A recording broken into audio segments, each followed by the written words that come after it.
नमस्कार, जय जोहार। साथियों, जागो पंच में आप सभी का हार्दिक स्वागत, अभिनंदन। साथियों, आप सभी को ये भली भांति पता है कि जागो पंच आपको पौराणिक पुस्तकों की समीक्षा लाके प्रस्तुत करता है। पौराणिक पुस्तकों में किस तरह से यूनिवर्स के क्रिएटर को बदनाम किया जाता है, उनके ऊपर कैसे लांछन लगाया जाता है, यह आप सभी को जागो पंच के माध्यम से बताया जाता है। लेकिन साथियों, क्या आपको पता है कि जागो पंच और भी बड़ी महत्वपूर्ण पुस्तकें आपके सामने प्रस्तुत करता है। आज मैं इसी क्रम में आपको बहुत ही महत्वपूर्ण पुस्तक देने जा रहा हूं, क्योंकि यह महत्वपूर्ण इसलिए है क्योंकि हमारे समाज के एक विशेष वर्ण के लिए ये लिखी गई पुस्तक है। तो साथियों, ये विशेष वर्ण कौन सा है? ये है ब्राह्मण, क्योंकि पुस्तक ये पूरी की पूरी ब्राह्मणों के इर्द गिर्द घूमती हुई लिखी गई है। तो साथियों, क्या वास्तव में ये पुस्तक जो मैं आज आपको पढ़ के सुना रहा हूं, आपको क्या वास्तव में लगता है कि जो इस पुस्तक में लिखा गया है वह सत्य है, या इस पुस्तक में लिखे गए जो शब्द हैं या जो लिखा गया है ब्राह्मणों के बारे में वह पूरी तरह गलत है? अगर आपको लगता है वास्तव में पुस्तक बहुत महत्वपूर्ण है, तो आप सभी पुस्तक का समर्थन करिए। और अगर आपको लगता है कि नहीं, ये हमारे समाज में वैमनस्यता फैला सकती है, तो उसके बारे में भी कमेंट में जरूर लिखिएगा, क्योंकि इसमें तथ्यों के साथ सारा समावेश करके पुस्तक ये लिखी गई है। तो साथियों, पुस्तक का शीर्षक जो इन्होंने दिया है, विदेशी ब्राह्मणों की मातृभूमि यूरेशिया। जी हाँ, आप बिल्कुल सही सुन रहे हैं, और ये शीर्षक जो है अपने आप में बड़ा महत्वपूर्ण है। और ब्राह्मण विदेशी है, यह नए वैश्विक डीएनए अनुसंधान का अंतिम फैसला। लेखन एवं संपादन professor Bilas Kharat, director doctor Baba Saheb Ambedkar research centre, और इसके प्रकाशक हैं doctor Baba Saheb Ambedkar research centre. आप ये पुस्तक वहां से मंगा के भी पढ़ सकते हैं। तो आइए चलते हैं, पुस्तक में ऐसा क्या डाल दिया कि पुस्तक में ऐसा क्या इनको दिखाई दिया, जो साक्ष्य ऐसे साक्ष्य मिले जिससे लगने लगा कि नहीं, वास्तव में ब्राह्मण विदेशी है। और अगर ब्राह्मण विदेशी है तो आज ये हमारे सारे संसाधनों पर कब्जा करके बैठा हुआ है। ये तो बहुत बड़ी बात हो गई, ये तो बड़ी चुनौती वाली बात है हमारे लिए।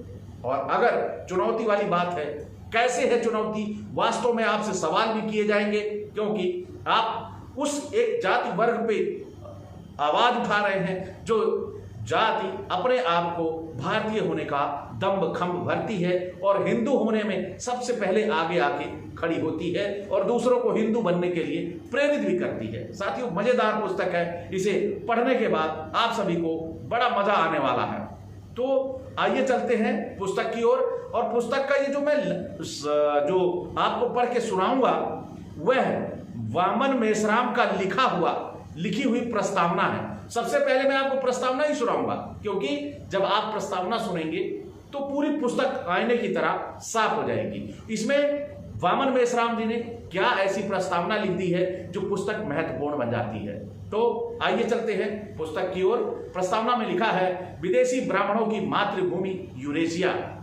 आगे, विदेशी ब्राह्मणों की मातृभूमि यूरेशिया, ब्राह्मण विदेशी है, यह नए वैश्विक डीएनए अनुसंधान का अंतिम फैसला है। इस किताब की प्रस्तावना लिखने के लिए मुझे बिलास खरात ने अनुरोध किया। किसे? वामन मेश्राम को। लॉकडाउन की वजह से मैं घर में बैठा हूं, इसलिए मेरे पास लिखने के लिए समय है। इस बात को ध्यान में रखते हुए बिलास खरात के अनुरोध को स्वीकार किया। डीएनए रिपोर्ट 2001 के पहले की स्थिति। डीएनए रिपोर्ट आने से पहले भारत में ब्राह्मण विदेशी है या नहीं, यह विवाद उन्होंने ही निर्माण किया था, क्योंकि ब्राह्मण इतिहास विषय में, पुरातत्व में, इंडोलॉजी में, भाषा शास्त्र में बड़े पैमाने पर दखल रखते हैं। इस वजह से इन विषयों में भ्रांतियां निर्माण करने में कामयाब होते रहे हैं, और यह भ्रांतियां उन्होंने जानबूझकर निर्माण की हुई हैं। यह भ्रांति निर्माण करना इसलिए जरूरी था कि अंग्रेजों को विदेशी घोषित करके अंग्रेजों को भारत छोड़ने के लिए मजबूर किया था और इसके लिए उन्होंने 1942 के भारत छोड़ो आंदोलन का सहारा लिया था। इसलिए उन्हें डर है कि जिस विदेशी होने के आधार पर हमने अंग्रेजों को भारत से भगाया था, उसी सिद्धांत के आधार पर हमें भी भारत से भगाया जा सकता है। इस डर की वजह से उन्होंने बड़े पैमाने पर भ्रांतियां फैलाई थी। इन भ्रांतियों से उन्हें काफी समय तक फायदा भी हुआ।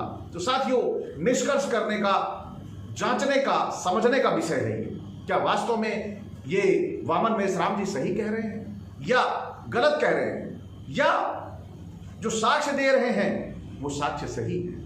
ये हमारे लिए एक सोचने, समझने, जांचने, परखने का विषय है। और जब तक हम जांचेंगे, परखेंगे नहीं, तब तक हमें समाज में जो समानता और भाईचारे को लाना है वो नहीं ला पाएंगे, क्योंकि समानता और भाईचारे के बीच में एक बड़ी दीवार खड़ी है, वह मनुवाद की दीवार है। और वो दीवार जब तक टूटेगी नहीं, तब तक हम मजबूत नहीं हो पाएंगे। चाहे कितना भी जोर लगा लें, चाहे कितनी भी ताकत लगा लें, हम सफल नहीं हो सकते। चलिए खैर छोड़िए, वो बात अलग की है। लेकिन आज जानना है क्या वास्तव में जो ये विलास खरात और वामन मेश्राम कह रहे हैं क्या सत्य है? क्या वो रिपोर्ट ये लोग दे रहे हैं? क्या वो साक्ष्य वो दे रहे हैं? अगर दे रहे हैं तो हमें भी मानना चाहिए कि वो सत्य है। आइए चलते हैं। फिर डीएनए रिपोर्ट आई कब? 2001 में माइकल वामसार द्वारा डीएनए रिपोर्ट तैयार की गई। डीएनए प्रत्येक व्यक्ति के शरीर में होता है।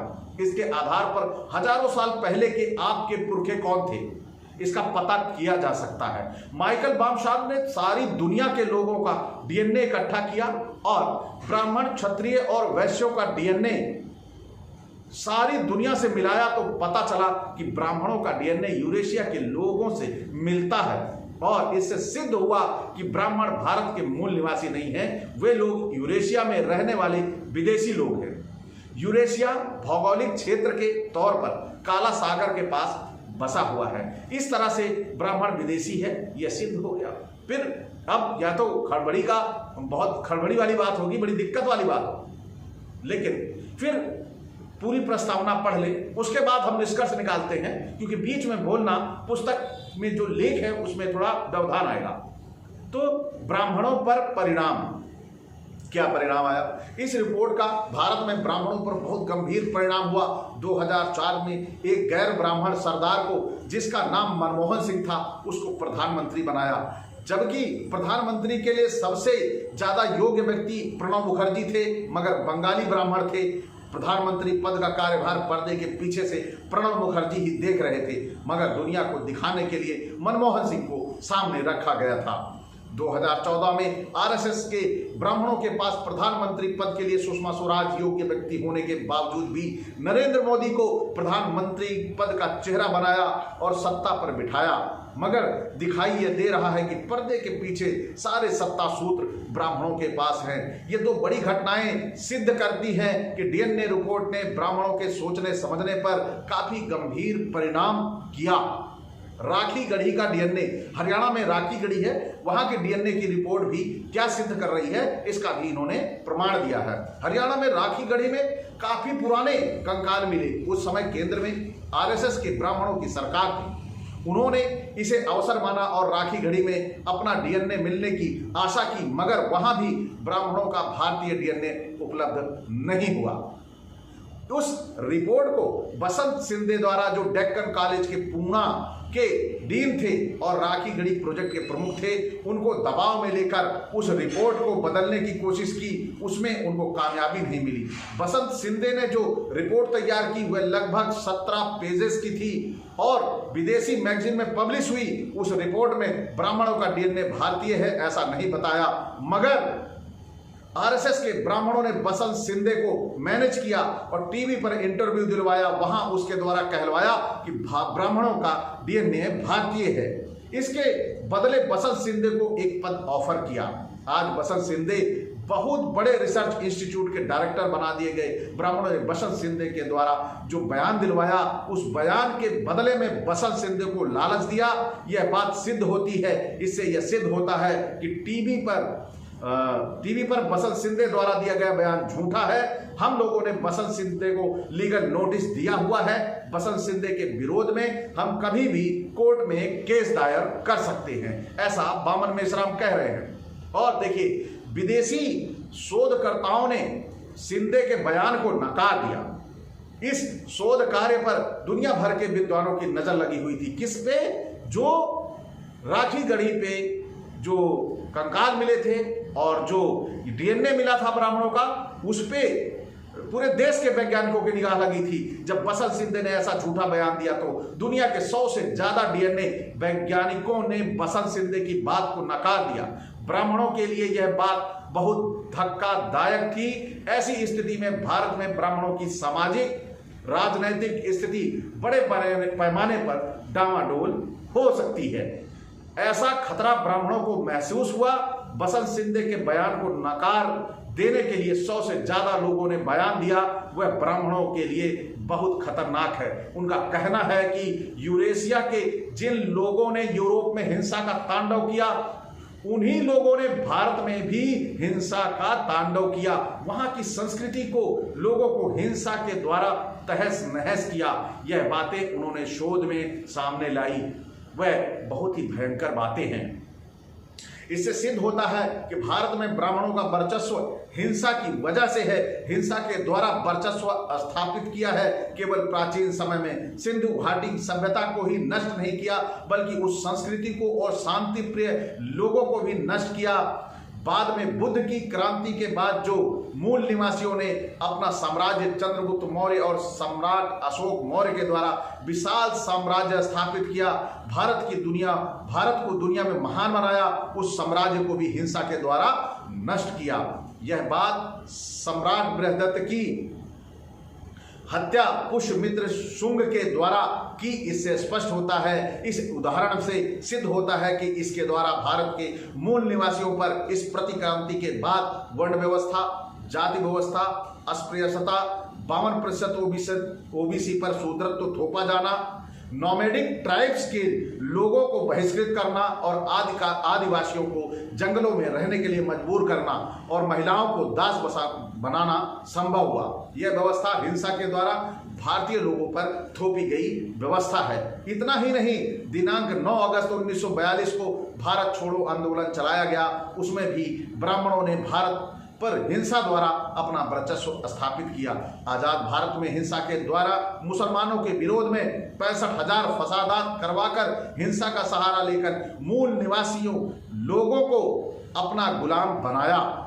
संविधान होने के बावजूद भी उन्होंने ऐसा किया।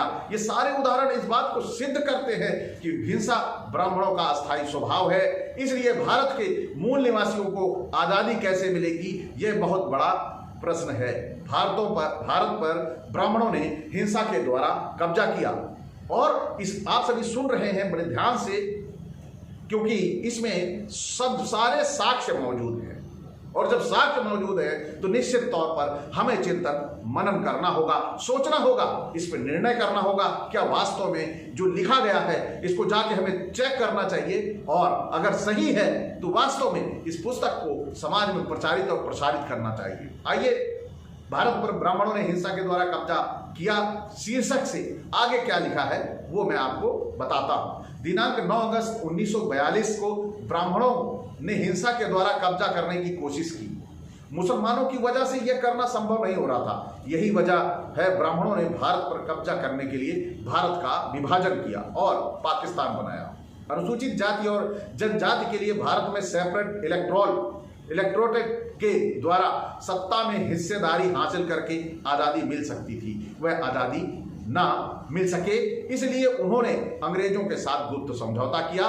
इस गुप्त समझौते में बहुत सारी बातें हो सकती हैं। केवल एससी और एसटी को सेपरेट इलेक्टोरेट नकारना नहीं, बहुत सारे समझौते हो सकते हैं और यह समझौते गुप्त हो सकते हैं। इसका बड़ा सबूत 1984 सिखों का सबसे बड़ा धार्मिक क्षेत्र दरबार साहब पर इंदिरा गांधी ने मिलिट्री के द्वारा हमला किया। जब भारतीय मिलिट्री यह हमला कर रही थी तो उसमें अंग्रेजों की मिलिट्री भी शामिल थी। भारतीयों को आजादी मिलने के 37 साल के बाद भी अंग्रेज ब्राह्मण को भारत पर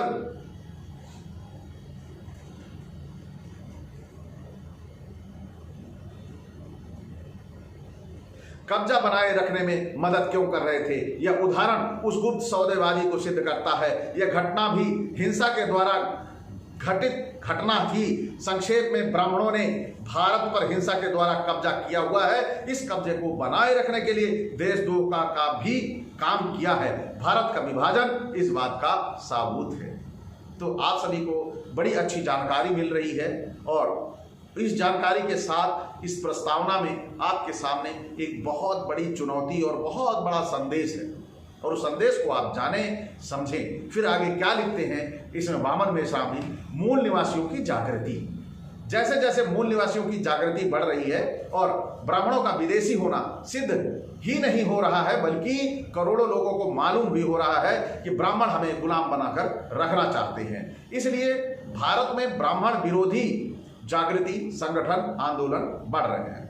इनको उलझाने के लिए मूल निवासियों को एनपीआर, एनआरसी, सीसीए के आधार पर विदेशी साबित करने का षड्यंत्र किया जा रहा है। ब्राह्मणों के पास डीएनए के अनुसार विदेशी साबित होने की वजह से कोई उपाय नहीं मिल रहा है। विदेशी कहने वाले भारतीय लोगों के पास दस्तावेजी प्रमाण न होने के आधार पर विदेशी साबित किया जा सकता है। ऐसा हो सकता है, इसके आधार पर देश को तोड़ने की दोबारा कोशिश हो सकती है।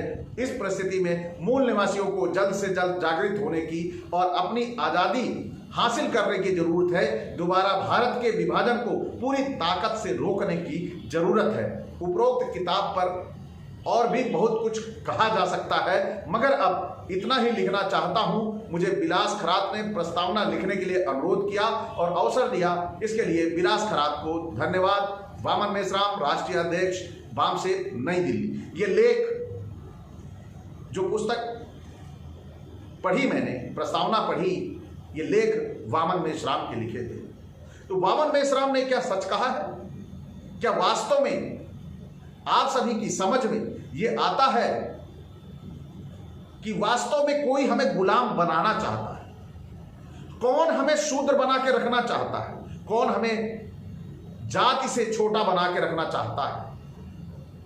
कौन हमें आरक्षण में व्यवधान पैदा करना चाहता है? कौन कहता है कि हमें हिंदू भी कहता है और अपने धर्म के लोगों के लिए अगर एक गरीब तबका, गिरा तबका, शोषित तबका को ऊंचा उठाने के लिए उसको दिक्कत हो रही है, अपने ही धर्म के लोगों को ऊंचा उठाने की, बराबरी में लाने की दिक्कत हो रही है, तो वो कौन लोग हैं? उनकी पहचान करना जरूरी है, उनके विषय में सोचना जरूरी है।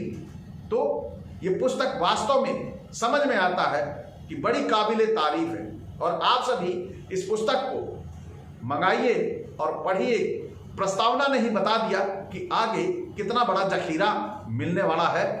तो आप सभी को अगर आज का ये वीडियो अच्छा लगा और यदि आपको पुस्तक नहीं भी मिलती है, कोई दिक्कत नहीं, जागो पंच पे इसके पुस्तक के सारे भाग आपको उपलब्ध मिलेंगे, क्योंकि जागो पंच ने भी निर्णय लिया है कि वास्तव में जो हमारे समाज में पुस्तकें जारी हैं, उन पुस्तकों को हम अपने आसपास नहीं पाते हैं तो हमें भी दिक्कत महसूस होती है, पढ़ने की इच्छा होती है। तो पुस्तकें आपको जागो पंच पे इसी तरह ऑडियो वीडियो में लगातार मिलती रहेंगी और आप सभी का साथ और सानिध्य बहुत जरूरी है। तो साथियों, आज का वीडियो अच्छा लगा हो तो लाइक करें, साथ ही जो नए साथी देख रहे हैं चैनल को सब्सक्राइब करना ना भूलें और बेल आइकन की घंटी भी दबा लें, जिससे हमारे वीडियो का नोटिफिकेशन आपको त्वरित गति से मिल जाए। और साथ ही साथ मैं आपसे यही एक और अपेक्षा रखता हूं कि आप सभी हमारे चैनल के सदस्य बने, ज्वाइन करें, जिससे मुझे भी एक मजबूती का एहसास होता रहे, मुझे भी मजबूती वो मिलती रहे, वो पोटेंसी मिलती रहे कि नहीं, मेरे साथ तो लाखों लोग खड़े हैं। और जिस दिन ऐसा हो गया, निश्चित तौर पर मैं इससे भी कई गुना ज्यादा तेजी से काम करूंगा। इसी के साथ आपसे मैं विदा चाहूंगा। नमस्कार, जय जवाहर।